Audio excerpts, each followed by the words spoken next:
All right. Well, Pfizer told investors that it is going to increase the price of the COVID vaccine by 4.3 times the amount that they are selling it for right now. Which is interesting, given that the CDC just voted to add the vaccine to the regular vaccine schedule for children. So now that they know they're going to have a continued market, they can up the price. Now, we knew they were going to do this.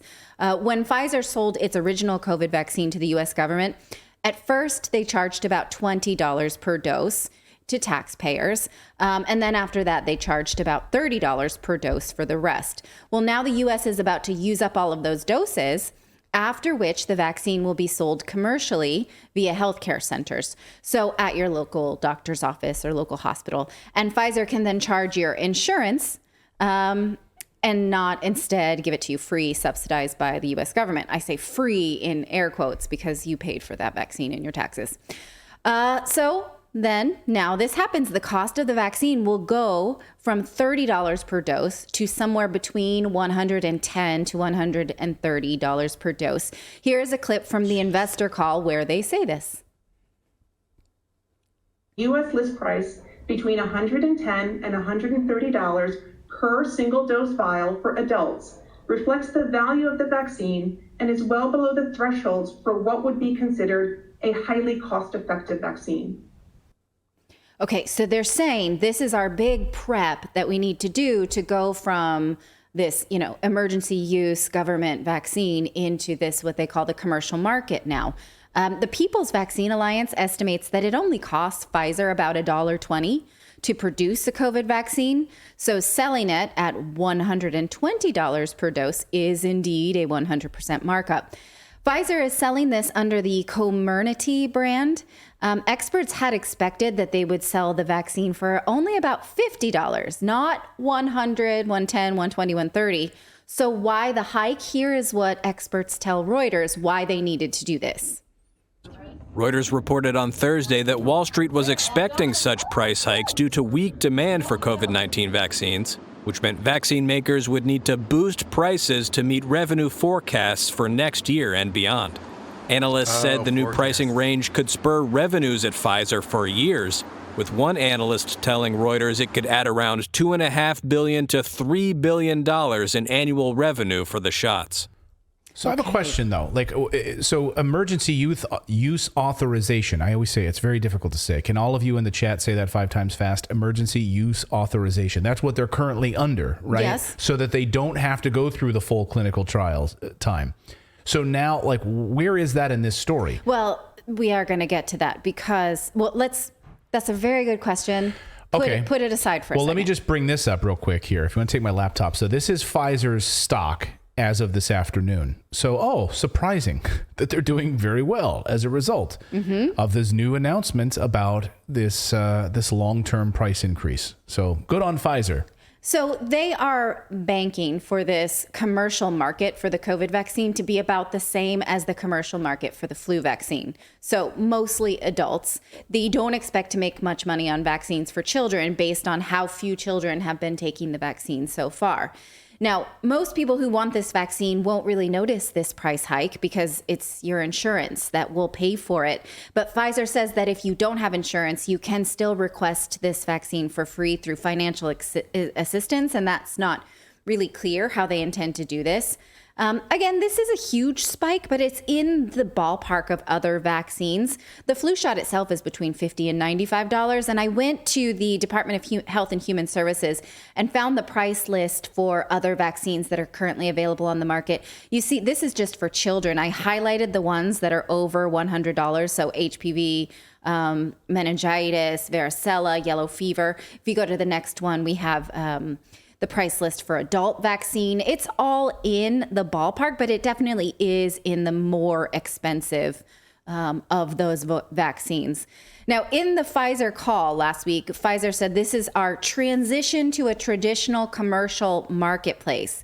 It means that they can't rely on the U.S. government anymore to give them emergency use authorization. So then how do they sell it? And they expect to make this transition in Q1 of 2023.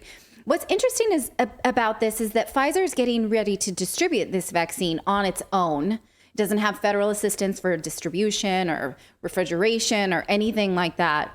The U.S. is no longer subsidizing them, and other governments are also ending their vaccine programs too. So now you're on your own. Now, when I listened to this call, they started the call with a plan for their RSV vaccine, which is a respiratory virus, which is dangerous for babies. Our daughter had it when she was 7 months old, and it was scary. But this vaccine is pending trials and regulatory approval. So they went on and on about their big plans for the RSV vaccine, pending all of this approval. But this COVID vaccine has no approval. It only has emergency use approval. This COVID vaccine skipped that approval process because of the emergency use authorization. It skipped trials. And now, because the CDC last week recommends it for children, they don't have to backtrack and do those things. They can have always leapfrog to that step and go straight to commercial use. And that's what Robert Kennedy was talking about, right? Saying that because they can do this for children, they get to bypass all of this. Yes. Which is unbelievable. That's exactly what is happening. We paid to get this. We paid for the R&D for this thing. We paid to distribute it. And the government is buying it and gave them emergency use authorization. Why didn't they give it to us at cost? Like if they were altruistic and really cared that there was actually a pandemic, then they would have, not done this. And now all of a sudden, because they're going to lose a big swath of the population and it's only going to be for kids, they're jacking up the price because they have revenue goals. That just shows you the thinking of these bastards, I guess is the only word I can think of. Yeah, no, that's even being nice. I mean, yeah. And of course, you see the dirty dealings, which I guess we'll get to here on the, with Ursula von der Leyen and the back and forth on text messages. Like, how is Pfizer making these deals? How are these companies making these deals with the European Union? And like, I feel like really lining the pockets, because it's like, okay, we have this number of people. You have 100 people. Why do you need then to order 1,000 doses for those 100 people? And that's basically what they did. Yes. 10-1 for these people, so that you're lining the pockets of Pfizer and these other pharmaceutical companies. For what purpose? So that they can become enormously profitable. And we also know many of these politicians have relationships. They had to be refrigerated. Yes. So they knew that they would lose a big percentage of them anyway, and they didn't care. Yes. Although there's a strange story that I don't completely understand, that 40,000 Pfizer vaccines were shipped to Ukraine, and for some reason they didn't need refrigeration. I didn't look into it much further. I want to. If anyone completely understands why, it just feels like we can leap over things when we feel like it, when it's convenient. And so those of us who are going to call for full vaccine trials and full FDA approval, doesn't seem like we will ever get that. In Europe, Pfizer is saying that the Committee for Medical Products for Human Use has recommended the booster for children under 5 based on random trials of 4,500 children. Now, they say that from this trial, take a look at this, they found that the third booster was 73% effective in preventing COVID. But you can see here I highlighted from the original COVID vaccine. That was their trial of these 4,500 children. But that's not the COVID vaccine that's being given out right now. Right now, we're on to the bivalent booster. So they're you mean the bivalent booster? This is the one that the head of the CDC, Rachel Walensky, just got on September 22nd. She just got that and did a whole video about it and was smiling.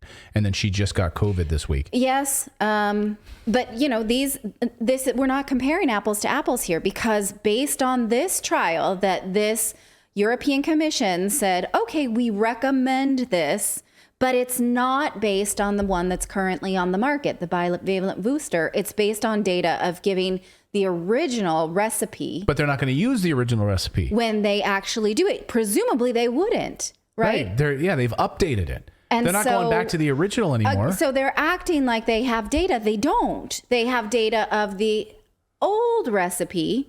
So that's interesting. Now, this doesn't mean that it will start to be given to children in Europe. The European Commission still has to make a decision about this. Those of us who have been watching that think they probably will start to recommend it. KFC original recipe, Blur says. Yeah. Yes, the original recipe. We're not going to see the KFC original recipe anymore. And maybe they're going to use the new Boston recipe. The Boston. I don't want to talk about the Boston recipe. But maybe that's what they'll use, the new Boston University recipe. Okay. You know? Well, speaking of the European Commission, the European Public Prosecutor's Office says it is investigating the European Union's purchase of the COVID vaccine at the height of the pandemic. They never mentioned President Ursula von der Leyen, but many are speculating that she is the catalyst of this investigation because she told the New York Times herself. She sat for an interview, talked to them and said, oh, yes, I arranged vaccine distribution and volume with the CEO of Pfizer over text messages in this article. She even admitted to this, and she let the New York Times ask a bunch of questions about, how this happened. And, this is a very triumphant article. Like, how'd you get these? That's amazing. And she's saying, oh, yes, we did this on a very personal level.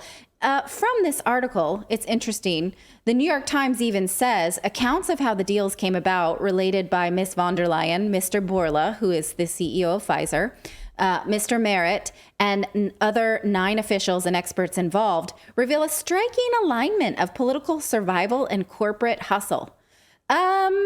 Is that how a pandemic should be handled, with political survival and corporate hustle? That's not what I think was needed to get a let's society. not forget about profit, Well, right. I mean, forecasts. corporate hustle and politicians. Andrew Cuomo. Like, that's a perfect example. Right. Who are the two groups here that are doing the hustling, and who? Politicians and corporations. Great. I feel safer now. Right. And I remind you that Ursula von der Leyen is an unelected official.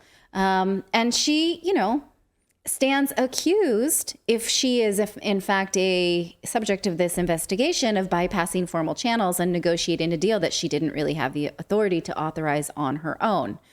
But guess what? She has been accused of something similar before. In 2020, Germany cleared her of accusations of awarding lucrative contracts from the defense ministry to outside consultants without proper oversight when she was the defense minister in Germany. She was cleared of this, but investigators found data from 2 of her phones were wiped. So suspicions still linger. Now, if you ask, why don't I remember this? Or how come I didn't know about this? Because she's such a marquee figure in European politics and was so pivotal during the pandemic.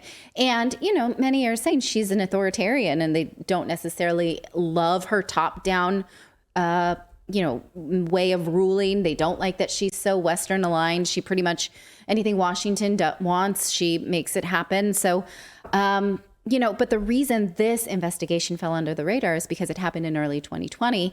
Then the pandemic happened and she was a completely different face to the rest of us. But again, I want to repeat, we don't know for sure that it is her that they are investigating. It is what happened around her. This is all speculation. But, if this investigation doesn't seem to touch her, she is scheduled to keep her job until at least 2029. It's amazing to me that these people are not fired. How are these people still allowed to have a job? Even though you saw members of the European Parliament demanding that she resign. Yeah, I believe that we are owed real answers. And so, do we have high hopes for an investigation like this? Again, even if it's not her, it doesn't really matter if it's her face or not. It is, again, this idea that they let the New York Times behind the curtain, and the New York Times is like, wow, political and corporate greed working together. And the New York Times gave it a thumbs up. And so, sure, I think that, whoever was in and around it deserves to be investigated, but also these organizations. Right. Well, the same thing is true of the United States. And you have Dr. Fauci, who still hasn't lost his job. This will continue. So I don't know how we make a change here. Like, this is when I look at these things, I say, how do we in the United States, you have governors in the United States saying, we will not allow these vaccines as part of our routine for children. Mm-hmm. Like, so you're seeing elections have consequences, and you're hopefully seeing major change coming in the next few weeks in the United States. I don't know. I want to believe that we'll see some change when these guys tell us that. And maybe we'll see some change in Europe. You're seeing the protests taking to the streets in Europe, all across Europe, in Prague and Paris and Germany against these people. So maybe, just maybe, I don't Yeah. know. I don't like either party, Democrat, Republican, but this really just shows, like, this past couple years, I've just seen the Democratic Party become more and more authoritarian, like Yes. on Yeah. so many issues. Yeah. I mean, censorship and, Mandates. Mandates. It used to be the anti-war party. Like now you're the pro-war party. You're literally the pro-war party. Like, when the hell did that happen? Yeah. We're in a bizarro world. I don't know.